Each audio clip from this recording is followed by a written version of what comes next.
What's good, guys? Fantasy Joe back here with some fantasy football content. Today I'm talking my week 1 running back rankings. These are half-point PPR rankings. If you guys are new to the channel, make sure you hit that subscribe button. I have a ton of fantasy content on the channel, fantasy profiles, mock drafts, league winners, values, busts, sleepers, all that good stuff, dynasty content as well. Going to keep bringing you guys content throughout the season, so make sure you hit that subscribe button if you want to win your leagues. If you want to beat your friends and family, hit that subscribe button. Hit that like button, and if you have any questions or comments, leave them in the comment section down below. Really helps out the algorithm, and I respond to all comments. Let's talk these week 1 running back rankings. Okay, so at number 1, I've got Christian McCaffrey playing Cleveland. Obviously, Jonthan Taylor, an absolute hoss, and could easily score 2 touchdowns against Houston, but CMC just so safe. I'm still have him as my number 1 as long as he's healthy. JT just said huge matchup against Houston for him. I think he'll have a monster week.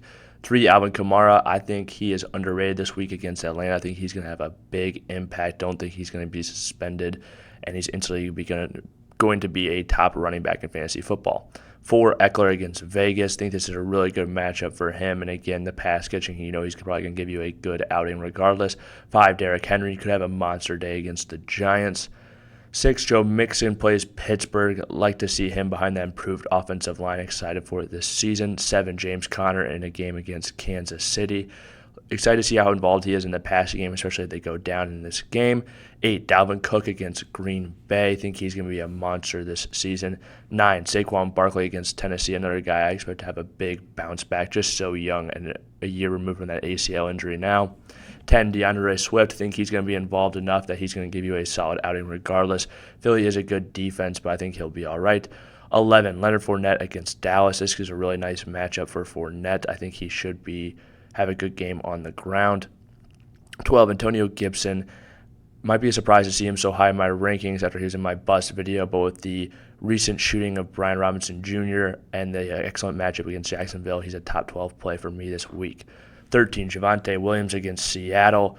I think Seattle's going to be abysmal this year. There's going to be a positive game script for Javonte. I think he could have a touchdown easily. 14, Aaron Jones against Minnesota. Jones is going to be involved in the passing game this year. Expect him to be very consistent. 15, Nick Chubb against Carolina.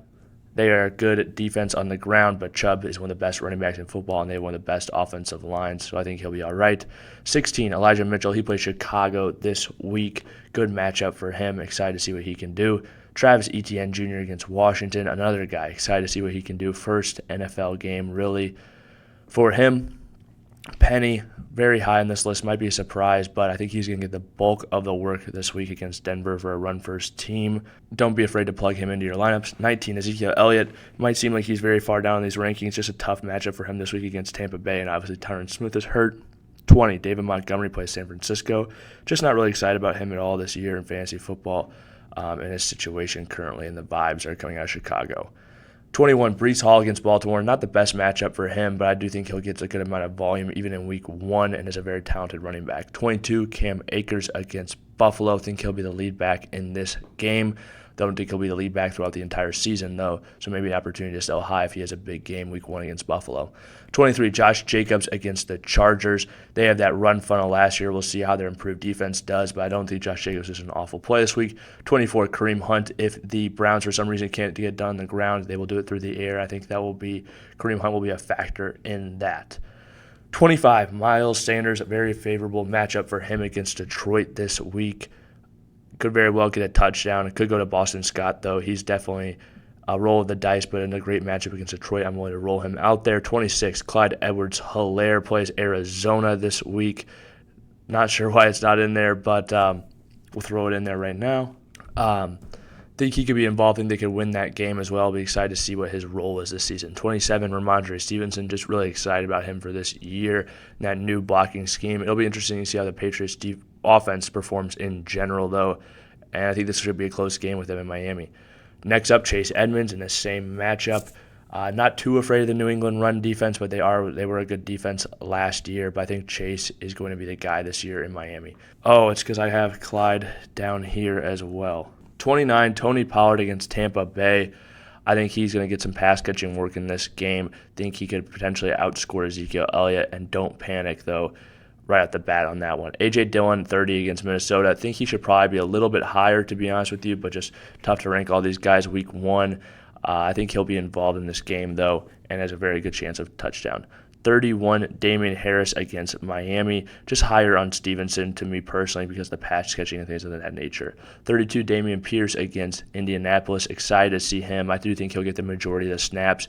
Even if they don't want to call him the starter or whatever, I think he will be the guy.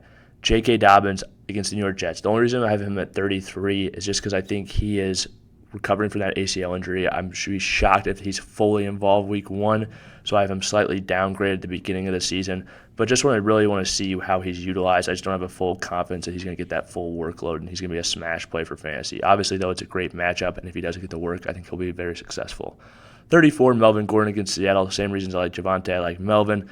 And you can get him a much lower price in your drafts. Not a bad option, even though he's farther down on this list. 35, Mike Davis against the New York Jets. They just signed Kenyon Drake, but I do think Mike Davis will probably get a good amount of work in this game. And like I said, it's a very favorable matchup, even though Mike Davis is an aspiring runner. With that run scheme in Baltimore, I think he'll be successful on the ground.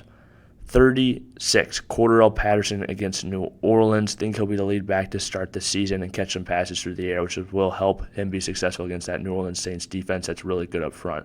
37, Devin Singletary. Think he could probably be the lead back for them week 1, although I like James Cook there long term. J.D. McKissick, reason he's on this list, Brian Robinson injury. I think he'll be more involved. It'll basically be him and the Antonio Gibson show. Don't know how much third down work they'll have, though, against Jacksonville. 39, Jamal Williams against Philly. Involved every week. Doesn't have the highest ceiling, but his floor is actually pretty solid for fantasy football if you are somewhat desperate. If you guys have made it to this point in the video, please hit that like button, hit that subscribe button. If you have any questions or comments, drop them in the comment section down below. I'll respond as always. This has been Fantasy Joe. Let me know what you guys thought was too high, too low. Let me know what you think. Thank you guys for watching.